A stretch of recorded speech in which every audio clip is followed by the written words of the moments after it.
Ang resolusyong ito ay para sa kaligtasan ng ating mga minamahal na Dagupenyo at mga turistang bumibisita sa ating Tondaligan Beach. Alam po natin na tuwing weekends at family day ay maraming nagtutungo rito upang maglibang at mag-enjoy. Habang patuloy na lumalago ang turismo ng ating lungsod, mahalaga rin po na tiyakin natin ang kaligtasan ng lahat. Kaya naman imumungkuhin natin ang paglalagay ng malinaw na swimming zone, sapat na safety signages at dagdag na safeguards at mga kinakailangan na kagamitan upang may nakabantay sa bawat istasyon ng beach.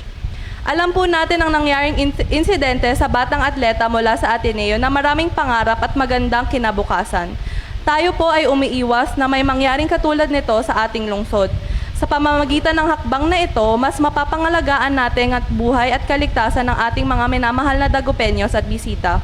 Ako po, kasamahan ko sa Sangguniang Panglungsod ay gusto lamang ng ikabubuti para sa minamahal kong Dagupenyos.